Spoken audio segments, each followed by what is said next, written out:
première délibération concerne, c'est la série des délibérations financières, j'allais dire pratiquement la dernière un peu importante de ce début d'année, c'est-à-dire le compte administratif.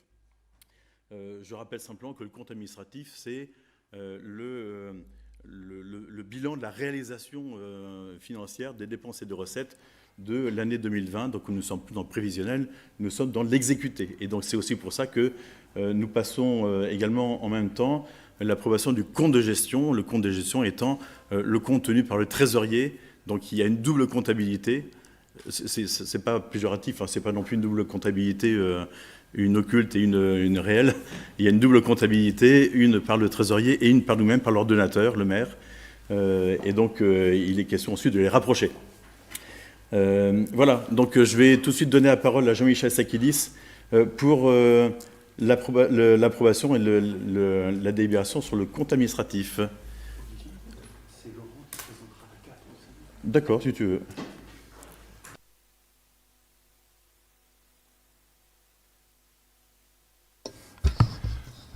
Monsieur le maire et vous tous, mes chers collègues, donc nous allons aborder le point numéro 1 de l'ordre du jour, donc l'approbation du compte administratif, avec en introduction le rappel de quelques étapes budgétaires que vous connaissez maintenant, reprenant le DOB le 21 janvier, le budget primitif le 4 mars, le budget primitif de 2021, et aujourd'hui le CA 2020 qui vous est présenté en troisième point, qui sera suivi du compte de gestion, l'affectation du résultat et décision modificative comme c'est précisé.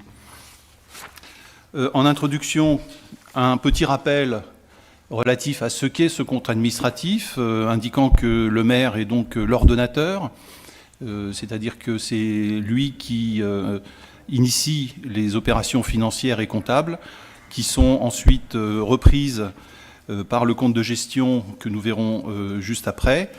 Et donc le compte administratif, comme il est indiqué, rapproche prévision, réalisation effective en dépenses et recettes du budget avec les résultats comptables de l'exercice. Et donc le dernier point rappelle que ce compte administratif doit être présenté avant le 30 juin, ce qui est le cas.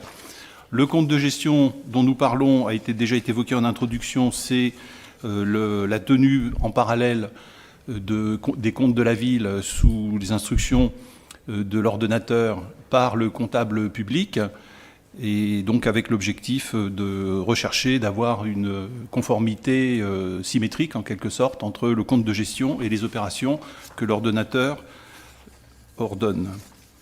Des définitions rapides pour resituer le contexte général. Le compte administratif concerne l'année, donc là nous allons parler de l'année 2020. Il reprend, comme c'est indiqué, les montants des encaissements et décaissements réels de l'année, qu'on appelle le réalisé. Le BP, on l'a déjà vu. Le BP total est égal en fait au budget primitif augmenté d'éventuelles décisions modificatives en cours d'année. Nous en avons pris une décision modificative l'année dernière au mois de juin. Et les reports qui concernent l'investissement relatent les ajustements de budget à la charnière entre deux années successives. Alors, comme tous ces budgets qui ont été évoqués en rappel, eh bien, il y a une section de fonctionnement dont vous voyez ici le rappel des principaux chiffres, avec en bleu le compte administratif de l'année 2019, qui est donc la dernière année pour laquelle nous avons voté ce compte administratif, en bleu, en orange clair le BP 2020, et en rouge, le CA 2020, avec un petit rappel en bas de diapo, touchant à ce 1 226 000 qui vient augmenter les recettes totales du CA 2020, c'est-à-dire c'est la barre rouge qui est donc marquée CA 2020 avec la petite étoile. Ce 1 026 000 qui est rappelé ici, provient, pour ceux qui s'en souviennent, du CA de l'année dernière, donc touchant 2019, pour lequel nous avions mesuré à la fois la reprise d'un solde de recettes positives de 26 000 euros provenant de l'ancien budget d'assainissement que nous gérions, et pour le reste, pour le 1 million d'euros, il s'agit de celui qu'on a consenti l'année dernière, en juin l'année dernière, lors de la décision modificative affectant le BP 2020. Donc en matière de dépenses et de recettes, si l'on compare le CA 2020 et au BP 2020, j'ai noté les chiffres, on a un différentiel en dépenses de 7%, en recettes de moins 7%, donc on a 7% de dépenses en moins par rapport au BP 2020 que nous avions initialement prévu, des recettes légèrement supérieures à hauteur de 3,4 millions. Je vous ai fait les calculs, hein, ils ne sont pas relatés sur la diapo qui vous est présentée. Et donc une capacité d'autofinancement qu'on retrouve complètement à droite, les trois petits blocs bleus, orange et rouge, qui montrent en fait une différence par rapport au BP 2020 en rouge, à hauteur de 4 713 000, sachant que ce montant résultant intègre le 1,26 million dont nous parlions précédemment. Un dernier mot, si on compare CA 2019 à CA 2020, nous voyons une augmentation des dépenses de 0,8% et une augmentation des recettes de 1,85%. Nous allons revenir sur ces chiffres un petit peu plus tard en détail. Par chapitre, comme c'est indiqué, vous retrouvez la même présentation, donc CA 2019 en bleu, BP 2020 en orange et CA 2020 en rouge, vous détaillant cette fois-ci en recettes de fonctionnement la répartition de ces différentes recettes par nature, c'est-à-dire impôts, taxes, comme c'est précisé complètement à gauche du premier graphique, les dotations et participations, et produits-services, autres produits, et côté fonctionnement en dépenses, les dépenses de personnel sur la partie basse du graphique, où là encore on peut analyser les différences, et tous ces points-là seront repris en détail dans les diapos qui vont suivre. Juste un point à préciser concernant les recettes, c'est-à-dire le graphique en haut à gauche, les recettes impôts et taxes, 84% de ces recettes sont constituées de la DGF, la dotation globale de fonctionnement, ainsi qu'une recette provenant de la caisse d'allocation familiale, qui a un caractère exceptionnel, qu'on va retrouver un petit peu plus tard. Par service, en miroir de ce qui avait été présenté lors du BP 2020, on retrouve les filières ou les principaux secteurs, qui sont repris horizontalement sur l'axe qui est en bas de l'écran, en dépenses et en recettes, en bleu et en rouge, et donc sans surprise, ce que l'on a constaté lors du budget 2020, à savoir donc bien une situation qui est normale, puisque une ville, une collectivité n'a pas vocation à dégager des marges ou des bénéfices, et bien toutes les activités sont en demande de recettes par rapport aux dépenses qu'elles consentent, mais c'est pour l'intérêt public, et donc tout l'exercice, là encore, consiste au niveau du BP, comme j'ai déjà rappelé plusieurs fois, à équilibrer, pour faire court, le bleu et le rouge. Si l'on rentre un peu dans le détail, reprenant donc les postes 1 à 1, vous avez un premier tableau, toujours concernant la section de fonctionnement, qui vous indique plusieurs informations. D'abord, la répartition par secteur, donc vous retrouvez complètement à gauche l'administration générale, la police, l'enfance, la culture, etc. Et différentes colonnes qui reprennent les chiffres du CA 2019 qu'on avait voté l'année dernière, le BP 2020 en rappel, le CA 2020, troisième colonne, et deux dernières colonnes qui mesurent les écarts. La première comparant CA 2020 au BP 2020, sur laquelle je vais revenir, et puis une dernière colonne complètement à droite qui reprend la même différence, mais cette fois comparant CA 2020 à CA 2019. Alors les points marquants sur cette diapo sont de l'ordre de 3 ou 4, je dirais. Le premier point, c'est de constater en bas à droite, dans le total des dépenses, un différentiel à CA de 263 000, ce qui représente 2,5%. Deuxième élément, si vous reprenez le point numéro 4, je vais juste m'attacher sur les principales différences qui ressortent de l'avant-dernière colonne en partant de la droite, c'est-à-dire comparant CA à BP, on voit un différentiel sur l'activité sport et jeunesse de plus 224 000, qui correspond en fait à des personnels supplémentaires qui ont été donc sollicités dans le cadre des dispositions particulières liées à la mise en place de tout ce qui touche au Covid. Et donc il y a eu un impact sur le personnel par le fait qu'il a fallu dégrouper, constituer... Je m'entends en écho là. Pardon. il a fallu constituer des équipes plus conséquentes pour faire face en fait aux enjeux liés au nombre plus restreint des groupes à animer en sport et jeunesse. Le point numéro 6, petite enfance, un différentiel de moins 251 000 euros.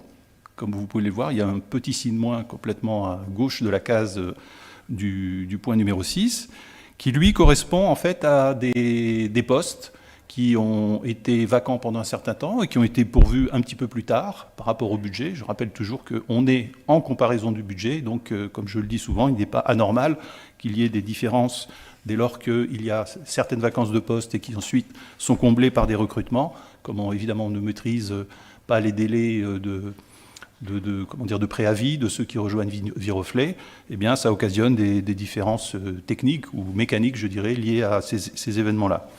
Et puis pour le point numéro 8, qui est donc à moins 135 000 euros, comparant toujours CA et BP, donc aménagement urbain et environnement, là encore il s'agit à la fois de l'effet d'un départ et d'un recrutement qui s'est opéré à partir de septembre de l'année, et donc occasionnant sur le plan budgétaire annuel un différentiel total de 135 000 euros.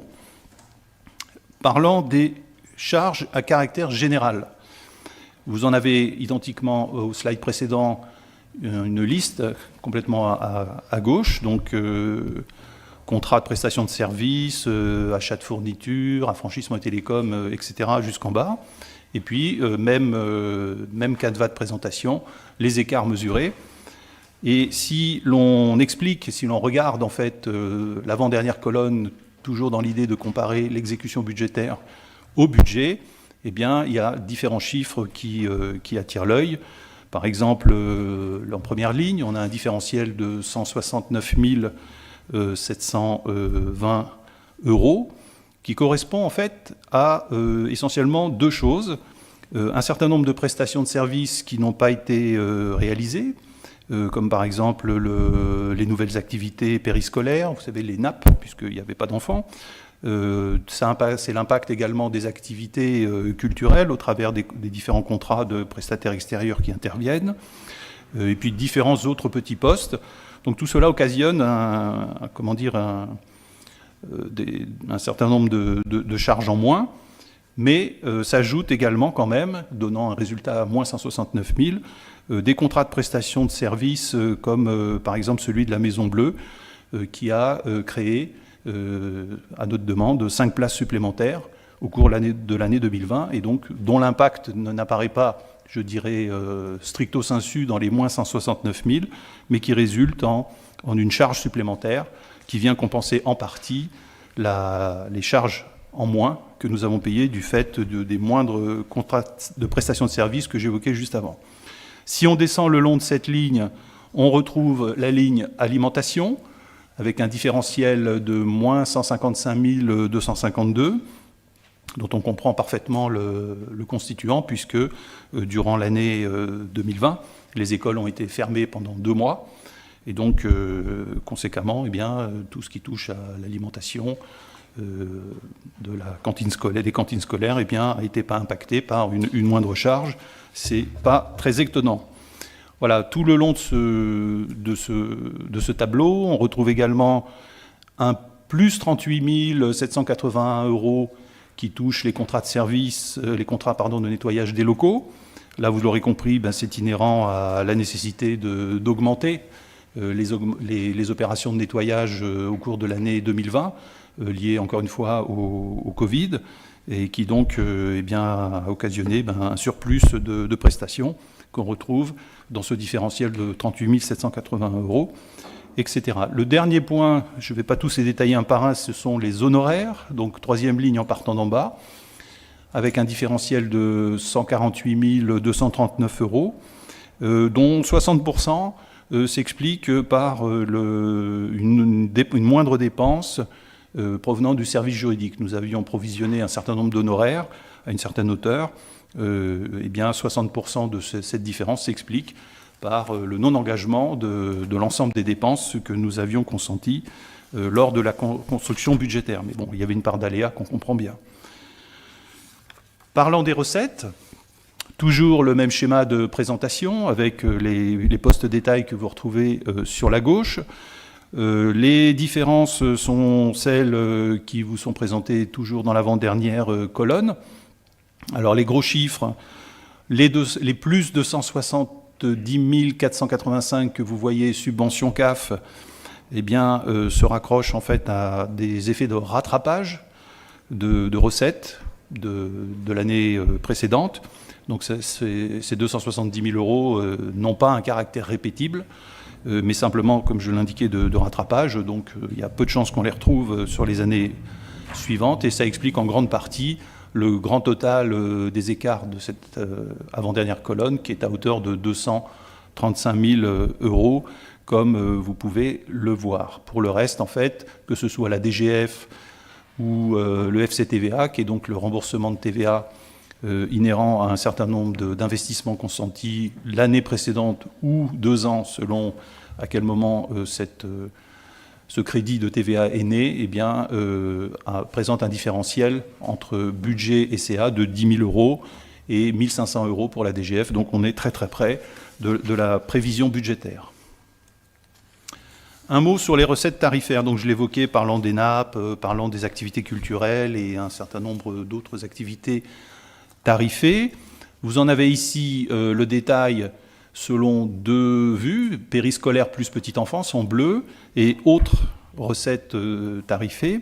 Alors évidemment, le gros de ces recettes, comme vous le voyez, c'est évidemment le périscolaire et la petite enfance. Alors un point quand même important à souligner. Nous voyons que, par exemple, en BP 2020, nous avions initialement prévu 2 576 000 euros de recettes provenant donc des activités périscolaires plus petite enfance, avec un atterrissage budgétaire à droite, en bleu toujours, à 1 840 000. Donc ce qui fait un différentiel de 28%, mais en cours d'année 2020, en juin, l'année dernière, nous avons en fait revisité ce chiffre de 2 576 000, pour ceux qui s'en souviennent, pour le ramener à 2 199 000, tenant compte donc des circonstances particulières que nous connaissions. Et donc l'écart apparent de 28,5% entre 2 576 000 et 1 840 000, en réalité, a été ramené à 16%, compte tenu de la décision modificative de l'année dernière. Alors c'est 12 points de mieux, je dirais, en matière de précision budgétaire. Bon, on a pris en compte en fait ce différentiel, mais c'est ce qui explique ces petits sauts, je dirais, que l'on constate, qui sont entre le BP 2020 et le CA 2020, mais qui ne sont pas complètement à la hauteur de ce qui est présenté, puisque n'intégrant pas dans cette vue, en tous les cas, l'effet de la décision modificative de juin l'année dernière. Alors tout ça est un petit peu rapide, mais nous vous présentons cette synthèse qui est un peu plus touffue. Les chiffres qui vous sont présentés reprennent de façon synthétique l'ensemble des éléments qu'on a vu passer, avec certains points de détail, certains focus, comme les charges de personnel, les charges à caractère général pour ce qui touche aux dépenses, identiquement pour les recettes. Je fais référence aux impôts et taxes, qui est la première ligne du tableau, les dotations et participations, la DGF. Voilà, c'est un récap, en fait, une synthèse des éléments brièvement présentés, avec en plus un tableau, dans ce tableau, pardon, la troisième colonne en partant de la droite, des taux de réalisation, qui sont quand même un indicateur avancé, je dirais en quelque sorte, de l'exécution budgétaire, qui est indépendant des volumes, en fait, puisque résonnant en pourcentage. Donc, quand on regarde les chiffres qui sont, par exemple, sur la ligne bleue, recette totale, on voit que par le jeu des plus et des moins, nous arrivons à un taux de réalisation budgétaire de 99%. Donc troisième colonne partant de la droite, chiffre bleu, et en dépenses, un taux de réalisation des dépenses à 93%. Donc on n'est pas très éloigné en dépenses de notre prévisionnel, et en recettes très très proche, je dirais, du prévisionnel, puisque donc à hauteur de 99%, comme je le précisais. On retrouve d'ailleurs indirectement, mais de façon consolidée, dans le chiffre de moins 718 000 que vous voyez au niveau de la ligne produits, services, domaines et ventes diverses, avant-dernière colonne en partant de la droite, l'effet de ce dont je parlais, à savoir tous les services tarifés proposés aux Viroflésiens, qui touchent les crèches, le culturel, les cantines, le périscolaire, donc tout ça résultant en un écart de 718 000 qui représente le plus gros écart en recettes de la colonne écart CABP, qui est donc l'avant-dernière colonne en partant de la droite. Donc de cette synthèse de la section de fonctionnement, nous passons à l'investissement, avec en introduction une diapo qui vous donne quelques exemples qui permettront de mieux lire, mieux comprendre les diapos qui vont suivre, puisque la lecture de ces chiffres que nous allons voir juste après, finalement, peut être frappée de certaines modalités d'interprétation qui parfois peuvent être trompeuses, liées à des pratiques de techniques budgétaires et financières qui ne sont pas nécessairement le reflet de la réalisation des choses du fait de notre seule volonté ou de notre seule action. Alors, deux exemples. D'abord celui de la piscine, qui est la première ligne. Alors, on vous a mis à côté de chacun des trois exemples qui sont cités, piscine, travaux, voirie, marquette et réfection toiture, un renvoi aux raisons possibles expliquant ce qui vous est présenté. Et à commencer par la première ligne, donc piscine. La piscine est une opération dite pluriannuelle. Et donc, on comprend sans difficulté que, ayant 0 en BP 2020, comme c'est indiqué, 0 en BP total 2020, on peut s'étonner de trouver en CA 2020 un montant de 849 980, un report de 3 360 000, et donc un CA 2021 à date, c'est la colonne la plus à droite, de 1 680 000. Cela s'explique par une pratique budgétaire qui n'est pas un choix à Viroflay, mais qui est imposée par les pratiques générales, liée au fait que cette subvention de piscine a été votée en 2018 et que donc elle vit sa vie, je dirais, tout au long des années, au fur et à mesure que le projet du centre aquatique des Bertizettes se réalise. Et donc, techniquement parlant, nous ne devons pas réinscrire ce montant au BP 2020, ce qui explique pourquoi nous avons 0 en BP 2020 et malgré tout un CA de 2020 à 849 000 euros pour revenir à l'objet de cette délibération. Donc c'est une indication intéressante à connaître, puisque ça permet quand même de mieux lire, mieux comprendre et mieux interpréter avec justesse les chiffres de ce CA 2020 pour ce qui touche à la section d'investissement. Identiquement, je vais prendre le troisième projet, je ne vais pas les détailler tous les trois, celui de la réfection toiture Allnet, dont l'objet en fait de la raison qui explique les chiffres qui vous sont présentés est attaché à des retards dans l'attribution de marché ou des marchés infructueux, et au cas particulier, il s'agissait d'un marché infructueux. Donc cette dépense était initialement prévue en 2019.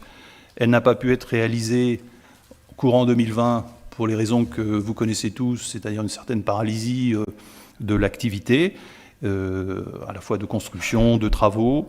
Et donc cette opération a été repoussée sur 2021, et nous l'avons évoqué lors du budget 2021.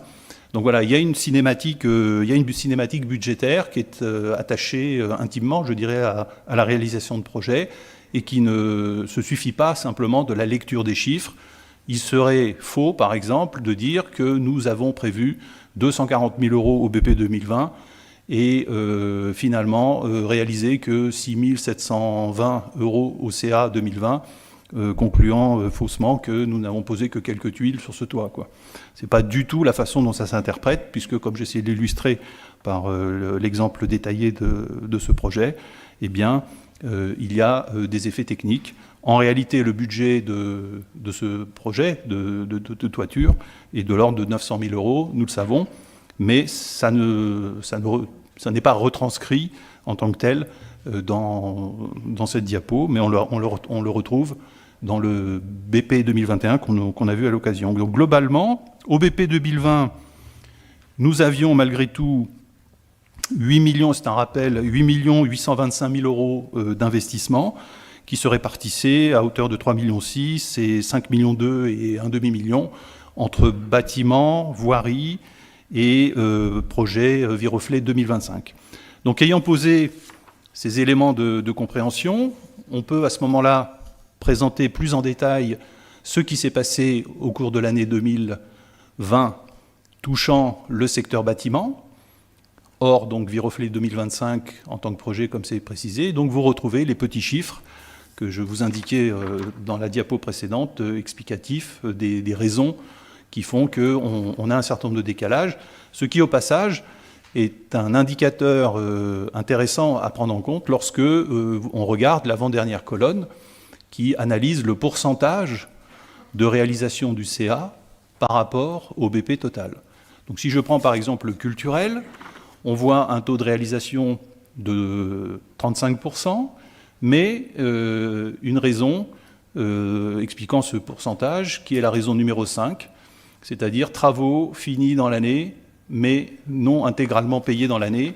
En gros, il s'agit de projets qui sont, quand ils sont, je dirais, étiquetés numéro 5, qui sont à cheval sur 2 années fiscales. Donc, de ce fait, eh bien, la retranscription en argent que l'on retrouve dans le CA 2020 n'est pas illustratif d'un manquement à la réalisation, contrairement à ce qu'on pourrait interpréter de but en blanc. Pour être très complet, en réalité, j'ai fait un peu le bilan. D'abord, vous avez un taux de réalisation global que vous retrouvez tout en bas, donc budgétaire, de 26%. Et quand vous regardez au détail le nombre de projets que ça représente, eh bien, en 2020, en bâtiment, nous avions 31 projets. 31 projets au budget. Nous en avons réalisé complètement 45%. Et ces 45%, et c'est là où c'est très intéressant, en valeur, pèsent 25% du budget prohibitif et 70% du compte administratif. Donc ce sont des chiffres à rapprocher qui sont intéressants, puisqu'on voit bien qu'en ayant fait quasiment la moitié des projets, en réalité, ils ne représentaient financièrement que soit 25% du BP, et en réalité opérationnelle, telle que l'année a été exécutée, 70% du compte administratif, comme je le rappelais. Donc en résumé, 31 projets, 45% entièrement réalisés, 20% qui ont été budgétés en 2020, mais qui n'ont pas pu être réalisés et qui pesaient pour 47% du budget initial, sachant que parmi ces 6 projets, un seul, qui concernait la rénovation de logements au 24 rue Joseph Bertrand, qui est la majeure partie finalement de ces projets budgétés en 2020, mais non réalisés lors de l'année 2020, eh bien la majeure partie de ce budget n'a pas été consentie car en cours de route, le projet a changé de nature.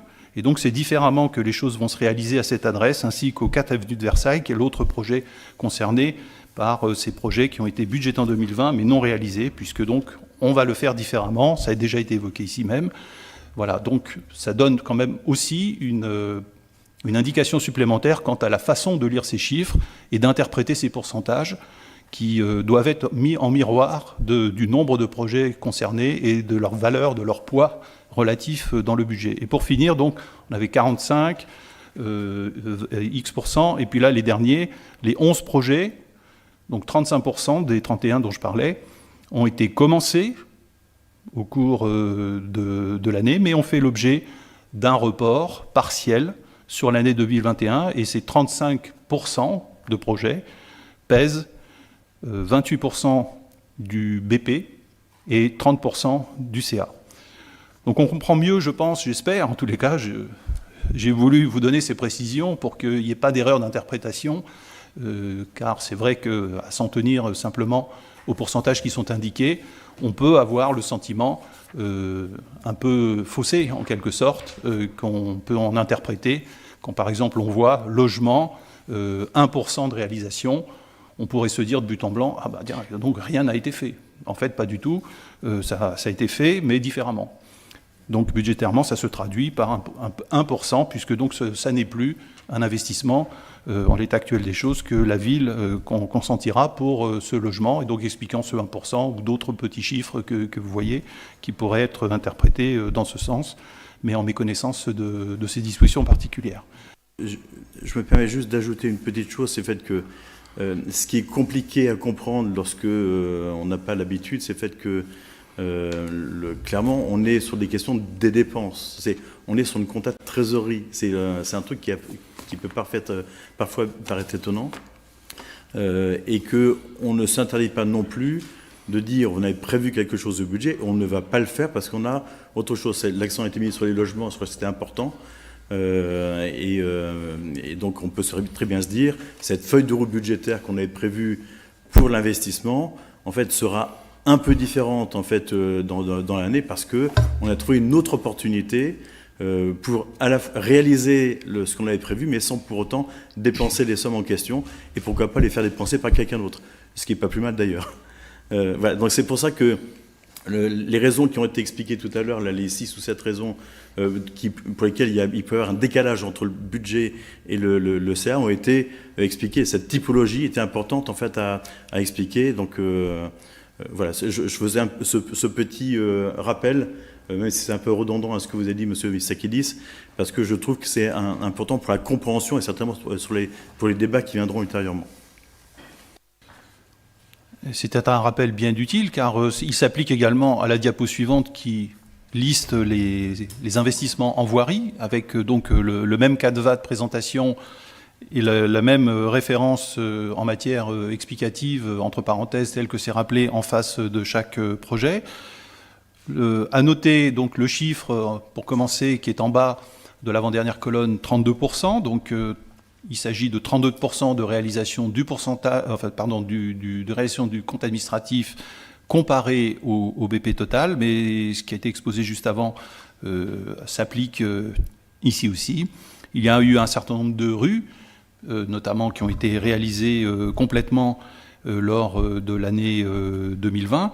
Une année qui a été particulière, hein, je l'ai déjà dit au moment du BP, je le rappelle ici, puisque c'était une année de transfert de compétences à la communauté d'agglomération de Versailles-Grand Parc, de la compétence assainissement, mais au cours d'une année dont on connaît les difficultés particulières, donc pas du tout des conditions favorables pour avoir une exécution à la hauteur de ce à quoi vous avez habitué les années d'avant.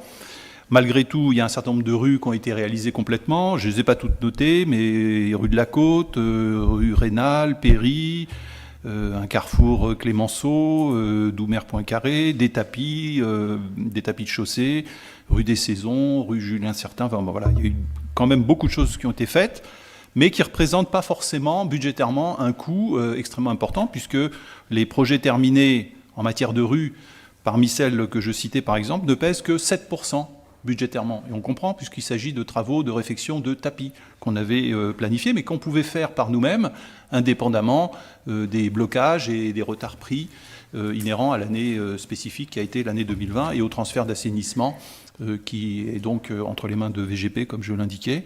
Donc malgré tout, on a réalisé un certain nombre de projets, ceux qui étaient à notre portée, dans le sens où nous avions l'autonomie nécessaire pour mener de bout en bout de tels projets. Donc ils ont été réalisés.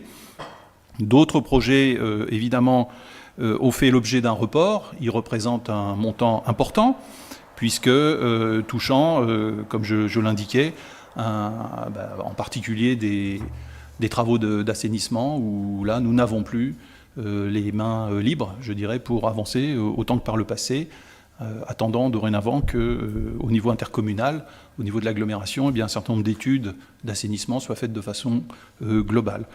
Donc voilà les éléments d'interprétation de ces projets d'investissement en matière de voirie, et puis identiquement pour ce qui touche à Viroflay 2025, qui est donc le programme que vous connaissez bien, qui est multi-annuel, eh bien il se poursuit depuis plusieurs années avec un récapitulatif qui vous est présenté de ce qui a été réalisé au cours de l'année 2025, avec des opérations qui ont été entièrement menées, malgré les 32% de réalisation globale, mais là encore, c'est budgétaire.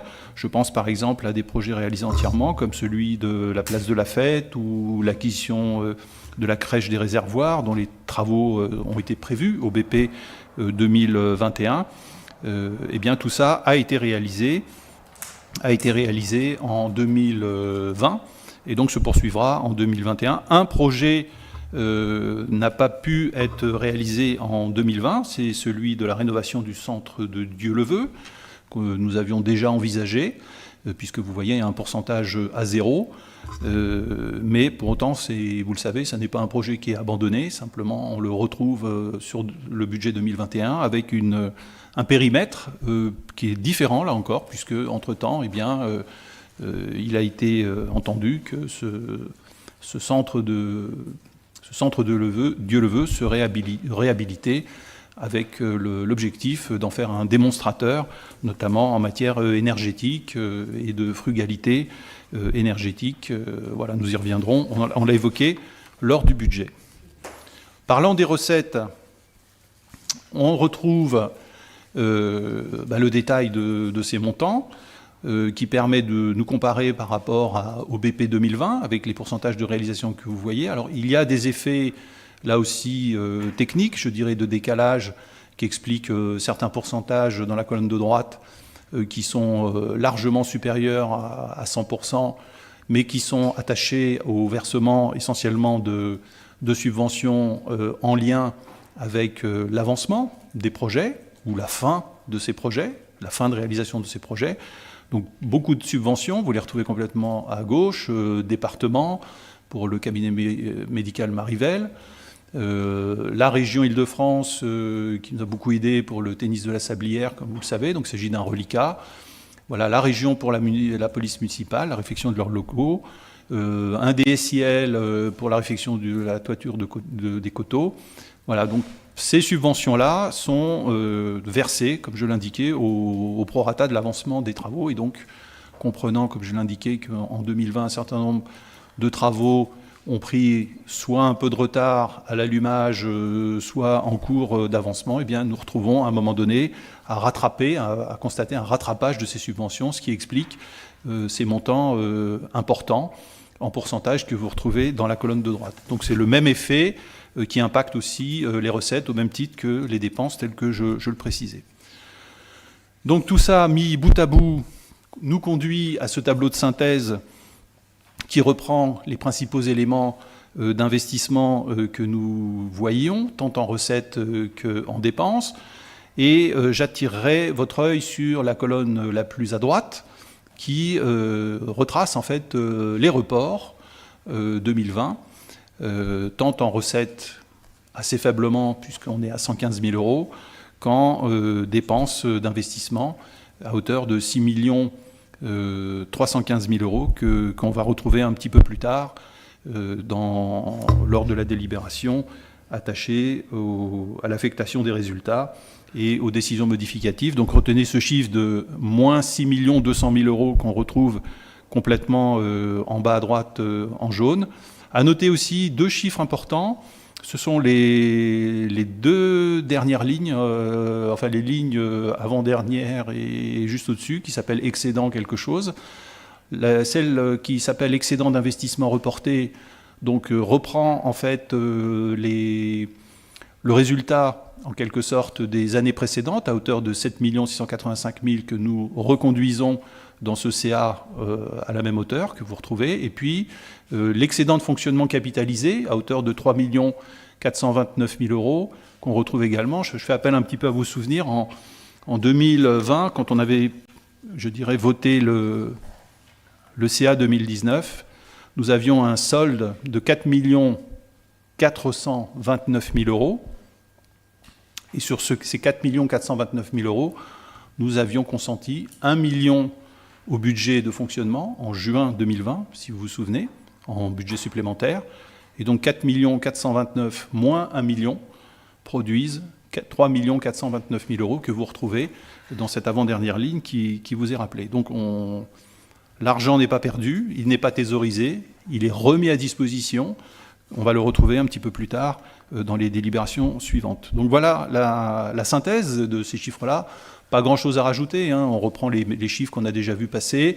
Quelques lignes techniques d'écriture touchant notamment en recette à l'intégration des amortissements à hauteur de 574 000 euros qu'on ne retrouve pas dans le tableau des recettes précédent que je mentionnais, puisque le chiffre est de 2 484 000 euros donc qui additionné à 574 000 euros, pardon, donne le 3 064 000, mais donc ce sont des effets techniques. Voilà, la synthèse est complète, elle vous est présentée. Et donc, à partir de là, est-ce que je m'arrête là ou je fais la 2 en même temps? On s'arrêtait là. Donc voilà, monsieur le maire, mes chers collègues, pour ce qui est du compte administratif 2020. Bien, merci, monsieur le maire adjoint. Y a-t-il des demandes de parole? Alors, parlant du compte de gestion, il n'y a pas grand-chose à dire. Il vous est présenté finalement l'obligation qui nous est faite d'équilibrer notre approche de compte administratif avec celle du compte de gestion. Je dis tous les ans la même chose. Il n'est pas étonnant que les chiffres soient rapprochés, puisque je rappelle, c'est nous qui fournissons à la DGFiP les chiffres. Rappelez-vous ce dont je parlais au début, évoquant le rôle d'ordonnateur du maire.